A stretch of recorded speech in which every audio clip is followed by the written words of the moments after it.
네, 시의 재구성 시간입니다. 이제 반도체라는 섹터를 살펴보면은 정말 많은 종목군들이 있죠. 뭐 부품, 소재, 장비, 그리고 뭐 반도체를 만드는 대표적인 기업들도 있고 정말 다양한데 그 안에서 올해 유일하게 살아남은 키워드가 있어요. 바로 반도체 기판 관련주거든요. 도대체 얘들은 무엇 때문에 그 반도체 안에서도 훨씬 좋은 모습을 보여주면서 주가 상승을 주도하고 있는지 알아보도록 할게요. 교보증권 스마트 영업부 사연과 차장님과 함께하겠습니다. 어서 오세요. 네, 안녕하세요. 네, 안녕하십니까. 네, 정말 반도체 내에서 기판 이야기를 네. 저희가 특징주로 참 오래 많이 다뤄봤거든요. 계속 다를 수밖에 없죠. 근데 그도 그럴 너무 수밖에 좋으니까. 없는 게 맞아요. 네. 사실 1분기 실적에 대한 기대치가 많이 낮아진 상황에서 네. 유일하게 그 기대치를 계속 높이고 있는 게 기판인데 그렇죠. 반도체 기판 네. 업황에 대해서 올해 내내 이렇게 좋습니까? 또 이러다가 갑자기 막 피크아웃 이야기 나올까 봐 무서운데 어떻게 보세요? 아닐 것 같아요. 피크아웃이 네. 여기에는 적용이 안 될 것 같습니다. 음. 그만큼 각각의 업체들이 증설을 하는 데에는 이미 그런 수주들이 다 확보가 돼 있다는 거예요. 그래서 약간 피크아웃 우려는 조금은 생각을 안 해도 될 것 같고요. 당분간은. 당분간은 이 업황이 굉장히 좋을 것 같고요. 시장 대비해서도 월등한 성과들을 보이고 있어요. 물론 저점에서 잡으신 분들이 아니라고 하면은 지금 들어가기 망설여질 수도 있어요. 하지만 지금 같은 시장에서 웬만하면 제가 뭐 이제 하지 마시라고 말씀을 드리는데 이런 종목들에 대해서는 접근이 어느 정도 조정 깊게 나오지 않습니다. 소폭 조정이 들어왔을 때 나만의 기준선을 설정을 해놓고 매수가 충분히 가능한 업종이 바로 이 반도체 기판 쪽이다라고 말씀을 드리겠습니다. 이들에게는 피크아웃이라는 단어를 갖다 붙일 수 없다. 네. 너무나 지금 수요가 많기 때문에 공급 쇼티지 현상 속에서 계속 이 기판의 몸값은 높아지고 있다 이야기하셨습니다. 오늘은 특징주로 삼성전기가 거론돼서 제가 기사를 살펴봤는데 이래서 좀 어려워요. 단어들이 너무 어렵습니다. 그죠. 보니까 애플 M2 프로세서용 플립칩 볼그리드 어레이, 그러니까 FCBJ의 네. 주도적 공급에 나설 예정이다라고 하는데 네. 이게 애플 M2가 무엇인지 어디에 들어가는 건지 삼성전기가 얼마만큼의 그런 수익을 끌어낼 수 있는 건지 좀 쉽게 이야기해 주세요. 일단은 M1 쪽도 네. 공급을 했었어요. 네. 근데 이제 M2까지도 하면서 주도적인 역할들을 삼성전기가 해나가고 있다라는 부분들이 굉장히 보기에도 멋있어 보이고요. 수익성으로도 연결이 분명히 될 만한 부분들입니다. 왜냐하면 전 세계에서 지금 21년 기준으로 봤을 때 애플 쪽의 점유율이 여전히 글로벌 60% 이상을 차지하고 있다는 거죠. 그만큼 매니아층이 많고 굉장히 선호하는 제품군들 그리고 소비자의 어떤 니즈를 충족시켜주는 이런 쪽 브랜드 충성도를 가지고 있다라고 봐야 되겠죠. 그래서 맥 중심이 될 것 같아요. 맥이라는 게 이제 시리즈인데 연내에 한 9종 이상 출시할 계획을 애플에서는 가지고 있는 상태고요. 이 애플 M2 프로세서는 이제 한 2가지 정도 제품으로 크게 나눠볼 수가 있을 것 같아요. 기존에 어떤 노트북이라고 생각되는 맥북이 하나가 있을 거고요. 네. 거기다가 더불어서 이제 태블릿 쪽에서는 아이패드, 우리나라의 갤럭시 탭과 경쟁을 하고 있죠. 저는 얼마 전에 이제 갤럭시 탭을 구매를 했습니다만 기존에도 안드로이드 폰을 쓰다 보니까 연동도 중요하거든요. 그렇죠. 네, 꼭 그쪽이 좋다라는 말씀을 드리는 건 아니고 그렇다는 겁니다. 근데 이제 애플 쪽에서도 그 2가지 제품군들에 적용될 차세대 프로세서를 이제 삼성 전기 쪽과 함께 하겠다라고 발표를 한 거고요. 굉장히 이 M2 프로세서 기반으로 해서 제품들을 많이 확대해 나갈 것 같아요. 이제 일단은 9종 정도 얘기가 나오고 있는데 추가적인 부분들도 분명히 있을 거라고 생각이 되고요. 그렇다고 하면은 굉장히 삼성전기 입장에서는 안정적인 매출처에 안정적인 수익을 중장기로 확보해 나갈 수 있다. 이 부분들이 가장 좀 크게 작용을 할 것 같고요. 일단 굉장히 규모가 큽니다. 베트남 법인 쪽이 1조 3천억 그리고 부산 쪽이었나요? 부산 사업장에다가 3천억을 투자를 하면서 1조 6천억이 투입이 되는 거예요. 이게 이제 FCBGA 아까 말씀하셨던 약간 어려운 단어인데 이거는 반도체 기판 중에서 기술 난이도가 가장 높다라고 알려져 있고요. 반도체 칩 있잖아요. 칩과 패키지 기판을 연결해주는 부품이다라고 쉽게 생각을 하시면 될 것 같습니다. 쉽게 설명드려도 어렵긴 한데 예, 그래도 그렇게 생각하시면 가장 쉬울 거예요. 그렇게 생각을 하시고 이게 근데 일본과 대만 쪽의 각각 업체들 2강 구도라고 보면 될 것 같아요. 기존에는 굉장히 그 업체들이 과점을 시장을 하고 있었던 그런 시장이에요. 그런데 이쪽에 삼성전기가 이제 진입을 하면서 기술력을 입증하는 그런 성공 사례가 될 것 같고요. 일단 반도체 고성능화 추세는 앞으로 계속 지속이 될 수밖에 없습니다. 점점 더 미세화 공정 이렇게 가면서 성능이 점점 더 좋아져야 되기 때문에 이런 추세에 있어서 삼성전기의 어떤 FCBGA 차세대 기술력은 앞으로도 계속 필요할 수밖에 없다. 이렇게 말씀을 드리겠습니다. 네.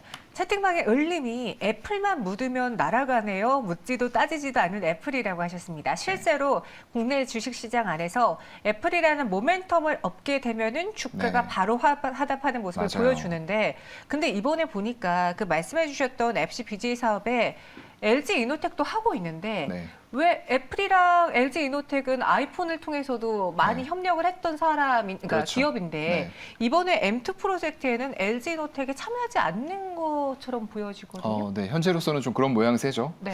일단 애플이 묻으면은 주가가 날아간다고 하셨는데 그 애플 묻히기가 어렵습니다. 네. 함부로 묻어지는 게 아니고요. 네. 이게 정말 어려운 부분들이기 맞아요. 때문에 애플이 우리 기업의 어떤 정말 거래처가 된다. 이거는 정말로 상상을 할 수 없는 그런 정도의 파급력이라고 생각하시면 될 것 같고요. 얼마 전에도 하나 있었죠. 이제 애플의 아이폰과 관련된 카메라 모듈 쪽 OIS 관련된 자화전자 같은 경우에도 맞아요. 시설 투자를 하면서 애플 쪽과의 관계를 거의 공식화를 해버렸죠. 그렇다 보니까 굉장히 이런 부분들 중요할 것 같고요. LG노텍이 이거 말씀해 주신 대로 안 하는 거 아니에요. FCBGA 쪽으로 지금 근데 사업에 처음 이제 뛰어드는 그런 초기 단계, 그리고 더 후발주자, 삼성전기도 사실상 아까 말씀드렸던 일본이라던가 대만 업체 대비해서는 후발주자였어요. 근데 그 삼성전기보다도 더 후발주자인 거거든요. 2월에 이사회 쪽에서 투자 결정은 이미 했습니다. FCBGA 쪽으로 생산시설에 대해서 일단 4,200억의 투자 결정은 이미 된 상태예요.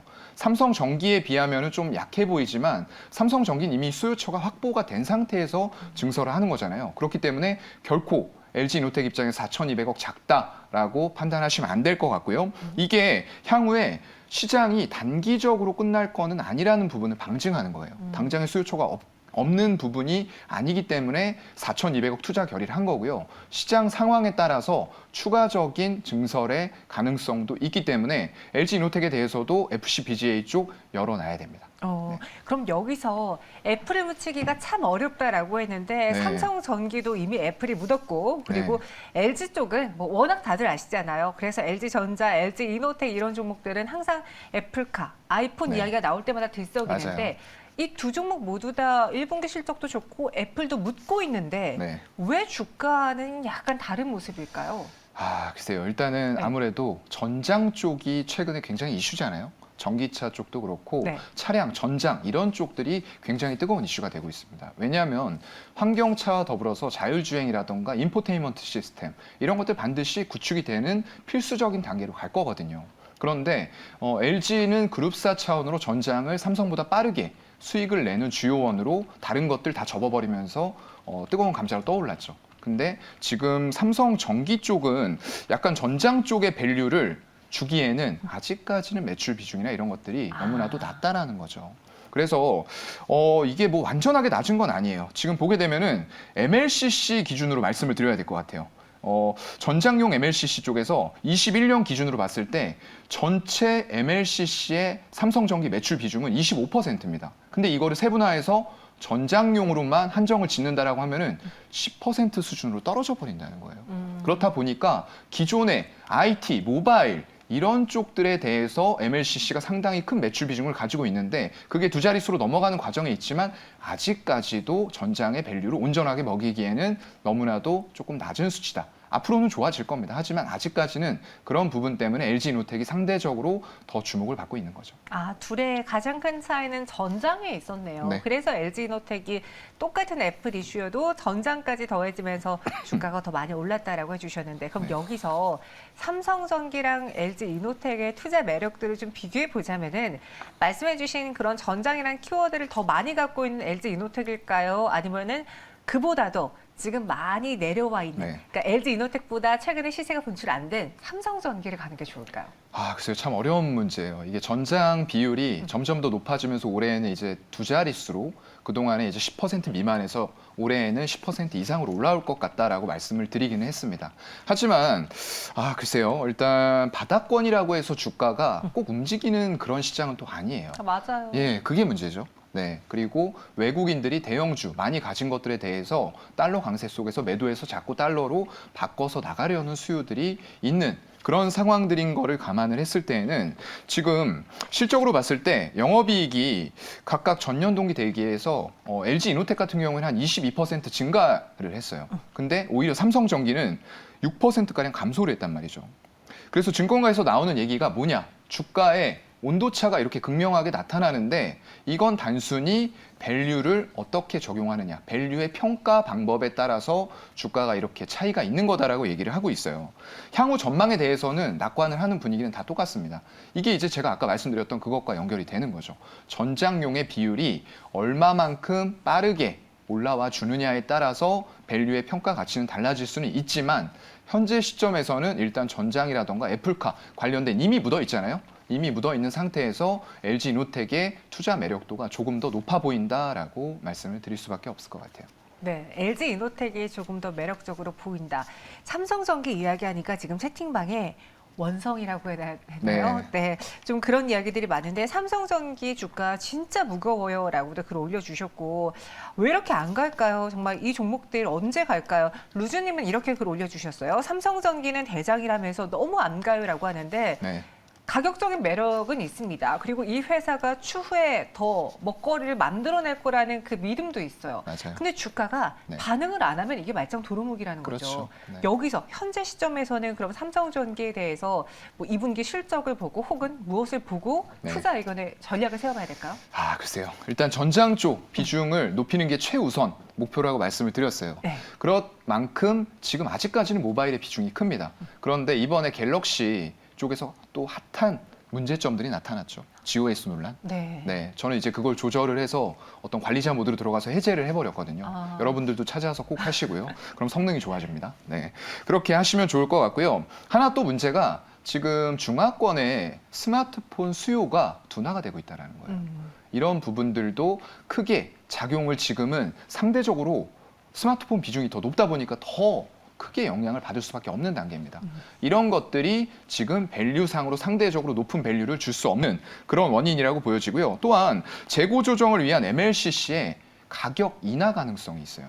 아직까지는 MLCC가 삼성전기 좀 주력원이거든요. 그런데 이런 부분에 있어서 가격 인하가 이루어진다고 하면은 가장 중요하게 캐시카우 역할을 해주는 부분들의 매출이 감소될 수밖에 없는 그런 상황인 거죠. 그렇기 때문에 지금 당장 어떤 낙관하기는 어려운 부분인 건 맞지만 중장기로 봤을 때에는 좋은 것도 맞아요. 하지만 그런 중장기 좋은 흐름에 대해서 과연 외국인들이 이런 달러 강세, 금리 인상 상황에서 삼성전기를 매수해 줄 것이냐라는 부분은 또 다른 문제라는 거죠. 네, 상당히 복잡한 많은 연결고리들이 묶여있기 때문에 지금 말씀드린 여러 가지 요인들 잘 체크하시면서 투자 판단하시면 좋을 것 같아요. 가격적인 매력은 있지만 이 가격이 올라가기 위해서는 방금 말씀해 주셨던 부분에서 성과를 또 내야 됩니다. 따라서 관련 기사들 한번 잘 챙겨보시고요.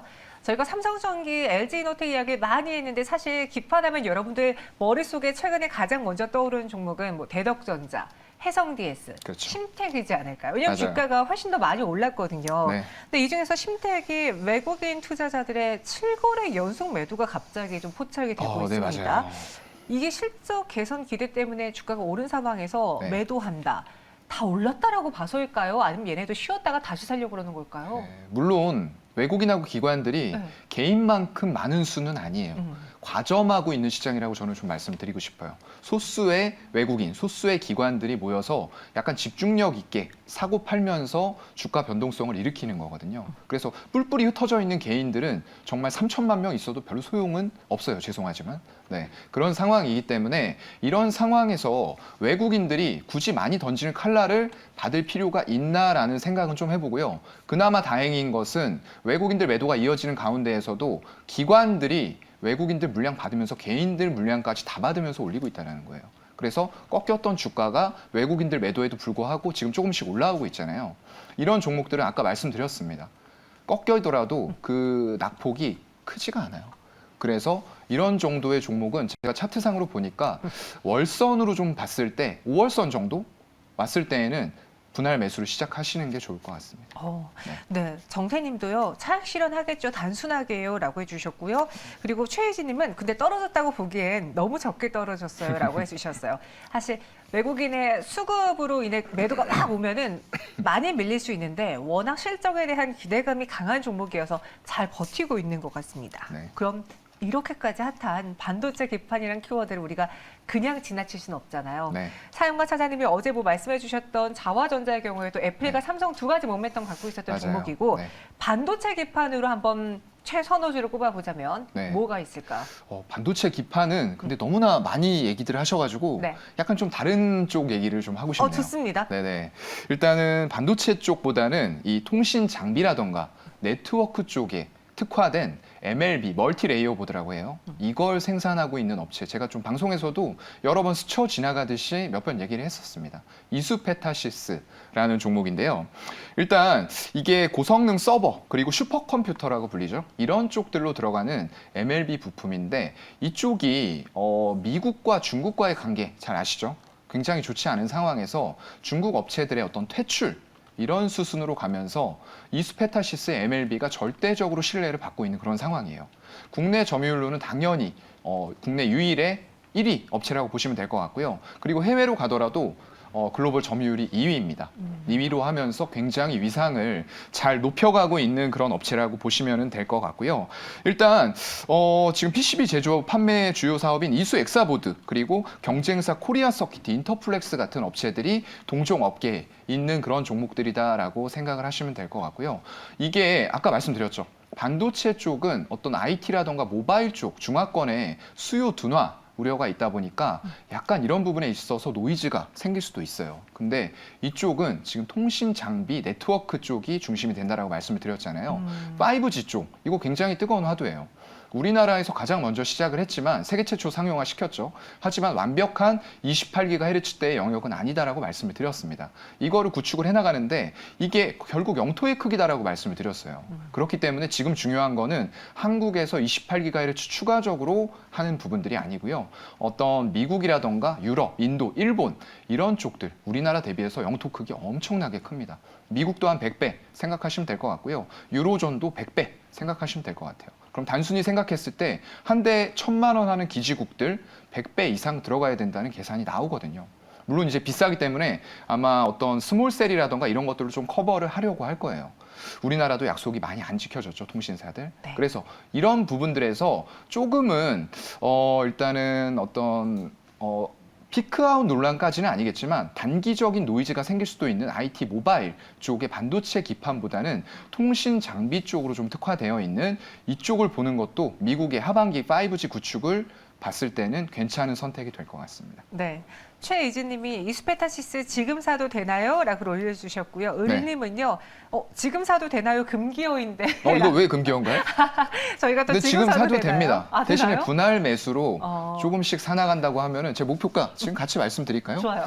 일단 12,000원 잡고 있어요. 근데 리포트들 나온 거 보면 13,000원까지 올라와 있는데 12,000원 항상 말씀드리죠. 그냥 스쳐 지나가는 가격 정도로 생각하시고 향후에 한 번 더 올리도록 하겠습니다. 네, 목표 주가는 12,000원. 그다음에 다시 한번 목표가를 재수정해 드리겠습니다. 손절가는 6,500원. 이수페타시스에게는 지금 사도 되나요가 금기어가 아닌 걸로 저희가 결론 내려볼게요. 네. 오늘은 사연과 차장님과 함께 기판 이야기 봤고요. 여기서 인사드리겠습니다. 고맙습니다. 네, 고맙습니다.